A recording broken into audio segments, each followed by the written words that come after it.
Hi, I'm Beth Boho, and today is another episode of Tarot and the Tea. I wanted to go over the major arcana and do it from a feminine divine fool's journey archetypal map. I have been studying myths and legends since I was a child, and when I became when I started sharing my art with people, a lot of them were like, oh my gosh, you should make a tarot deck. And I was like, okay, I need to think of what I would put on each card. And I wanted to mix the myths and legends together. And because I was always so disappointed that women weren't really well represented in myths and legends, I decided to make a tarot deck with the myths and legends that I feel like show the feminine divine. So today I'm going to go over each card, what it means, as well as the legend that I picked for it, and what that legend was about and where it was from. I want to say that I am a reader, and so I'm probably saying some of these names wrong, but I apologize for that right up front, and hopefully you still get the gist of what I'm saying and what I'm trying to convey. But I wanted to talk a little bit about the Fool's Journey, which is what tarot is about. And all 22 cards start with the Fool and then end with the World. And it's a journey through life and through enlightenment. And it's very symbolic. There's symbols in it that mean different things down to the colors, and especially in the Rider-Waite deck, and the elements of fire, earth, and air, and all of these things are symbols that help us to access our intuition and our spiritual center, and show us a roadmap, basically, of this journey through life. And very, very many stories and legends and myths take us through this hero's journey. And so now I'm just doing it from a feminine divine perspective. Okay, so let's start with the Fool. I chose, first of all, the Fool is about new beginnings, risk, being spontaneous. It has some beautiful symbolism in there, if you can see on the card. And I chose Inanna as maiden, the initiate. She's innocent, trusting, curious. This is a Sumerian goddess of love, war, fertility. Her myth includes a descent into the underworld. And then we have the Magician, and this is about bringing reality, or our wishes into reality. And this is about willpower, action, confidence. I chose Isis, the alchemist. Power to shape reality, divine channel between heaven and earth. This is an Egyptian high magician and a divine mother, resurrector of Osiris, and protector of magic and life. And then I've got the High Priestess, and another beautiful card with some symbolism on here. This one is about deep knowing, secrets, intuition. I chose Sophia, the inner oracle. Wisdom keeper, mystery holder, intuition beyond words. This is a Gnostic Christian or Hellenistic myth, and embodies the divine wisdom, symbol of hidden spiritual truths. And then we've got the Empress, and this is about mothering, abundance, creativity. And when I say mothering, it's not just being a mother, it's also just taking care of the people around you, the people that you care about. And I chose Demeter, the Earth Mother, nurturer, creative life force, sacred abundance. This is a Greek goddess of the harvest and mother of Persephone, embodying grief, growth, and renewal. And then we have the Emperor, which is about ambition, assistance, authority, stability. I chose Artemis, the wild sovereign, self-rule, protector of boundaries, fierce feminine leadership. This is a Greek virgin huntress and protector of women, independent, fierce, and sovereign in nature. And then we've got the Hierophant, and I chose, this is about tradition, religion, marriage,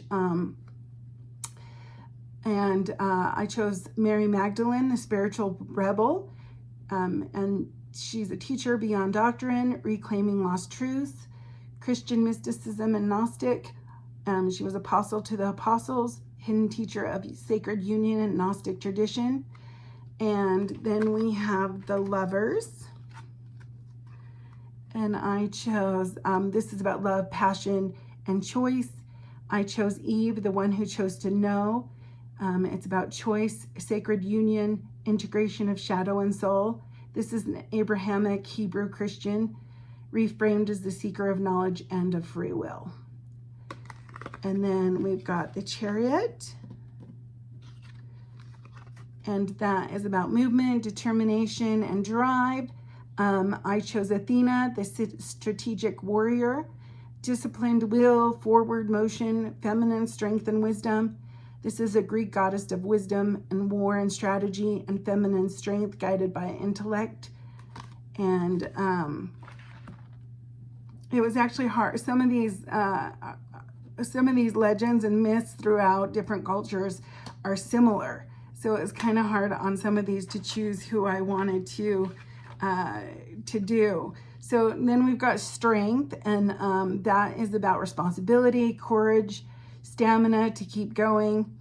I chose Lilith, the untamed one, power through self-possession, courage to be fully seen.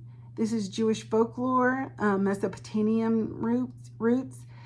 First woman refused to submit, symbol of wild feminine power. And then we have the Hermit. And this is about solitude, inner work, loneliness. I chose Hestia, the inner flame keeper. Solitude, soul tending, return to center. She's a Greek goddess of the hearth and sacred stillness, quiet inner presence and stability. And then the Wheel of a Fortune here. We've got the destiny, fate, cycles of life. The Wheel of Fortune, I chose Mariah, the fates, the spinner of destiny. Morai. And cycles, fate, surrendering to the spiral. This is a Greek legend, 3 sisters who wove the thread of life, Clotho, Lachesis, and Atropos. And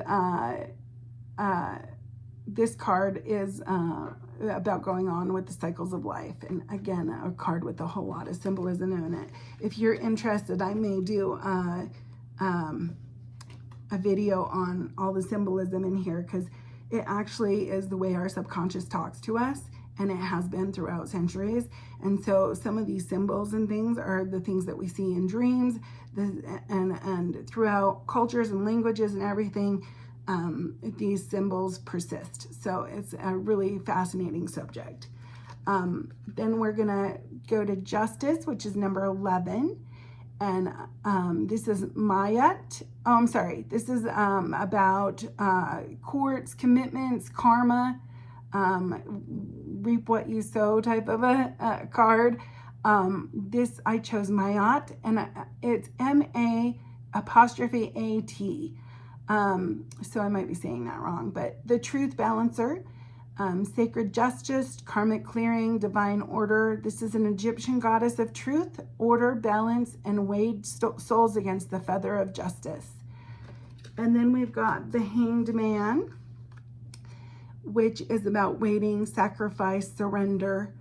I chose Persephone in the underworld, the surrendered seer, letting go to receive transformation. This is a Greek legend, queen of the underworld, symbol of descent, stillness, and transformation. And then we've got Death, which is about letting go, new beginnings, endings, rebirth. Kali, the destroyer, liberator, sacred endings, ego death, rebirth through fire. This is a Hindu Indian legend, fierce goddess of destruction and rebirth, liberating of ego and illusions. And then we've got Temperance, number 14. And this is about balance, management, emotional regulation. I chose Bridget, the alchemical healer. Integration, sacred balance, the light and the liminal. This is a Celtic Irish legend. Goddess of healing, poetry, and sacred fire. Blends opposites into wholeness. And then we have the Devil. And I think you say, this is about manipulation, temptation, addiction, codependency, things that make you feel trapped. I chose Circe, and it's Circe, Circe, the spellbreaker, temptation, illusion, reclaiming power through awareness. This is a Greek god or legend, an enchantress who transformed and awakened men, reclaiming power through clarity and choice. And then we've got the Tower, and this is about catastrophe, destruction, disruption, life falling apart. I chose Sekhmet, the holy disruptor, destruction as sacred cleansing, a roaring truth. This is an Egyptian tale. Lionhead is goddess of war and healing, destroys in order to restore the truth. And then we've got the Star, which is number 17. And this is about hopes and dreams, fulfilled wishes come true, comes after the Tower. So your life has fallen apart and all of a sudden you get that hope back.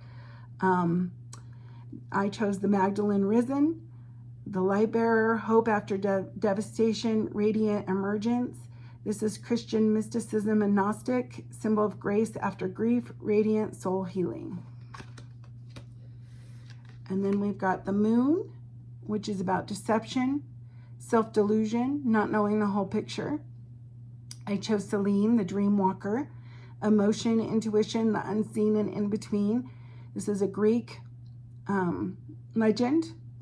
She's the lunar soul goddess who governs mystery, dreams, and the ebb and flow of emotional tides. And then we've got the Sun, which is about achievement, success, positivity, happiness. The inner child, solar goddess Amaterasu, and it means joy, truth, self-expression, unapologetic radiance. This is Japanese Shinto sun goddess who hides and reemerges, bringing warmth, joy, and life.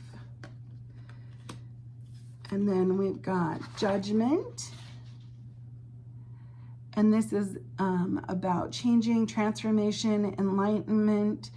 I chose Inanna, rising, the reclaimed soul, awakening, rebirth, answering the soul's call. This is a Sumerian legend. Her return from the underworld, fully transformed, symbolizes resurrection of self. And then we've got the last one, number 21, is the World. And that is completion, end of a cycle, travel, new adventures. This is, I chose Gaia. And Sophia reunited, she who has returned whole, completion, unity, the sacred feminine restored. This is a Greek Gnostic, Gaia, the living earth, Sophia, divine feminine wisdom restored to the fullest. The tarot, that's my major arcana, and I'm hoping that it kind of shows, will help you find the places in the legends that maybe you can fit in your own places, in your own hero's journey. I believe that seeing the feminine divine as the main character helped me find my path and how it differs from the masculine hero's journey. I'm hoping it helps you find your path as well. I wanted to share this with you guys, and I'm hoping to eventually draw a picture for each one as well. And if you'd like, I can make videos of those as well. But hopefully you can see kind of the journey through our life and our evolution of ourselves. Really, tarot is about your inner your inner soul talking to you and sharing with you its divine wisdom. So these cards are symbols of what maybe you need to look at and focus on, and that kind of thing. So hopefully you can see yourself in these stories and how I shared them. And if you have any questions or anything, definitely let me know. And I enjoy sharing this with you, and I hope you enjoyed it as well. Remember to like, follow, and share, and I'll talk to you next time on Beth Boho, the Tarot and the Tea. Thanks, guys.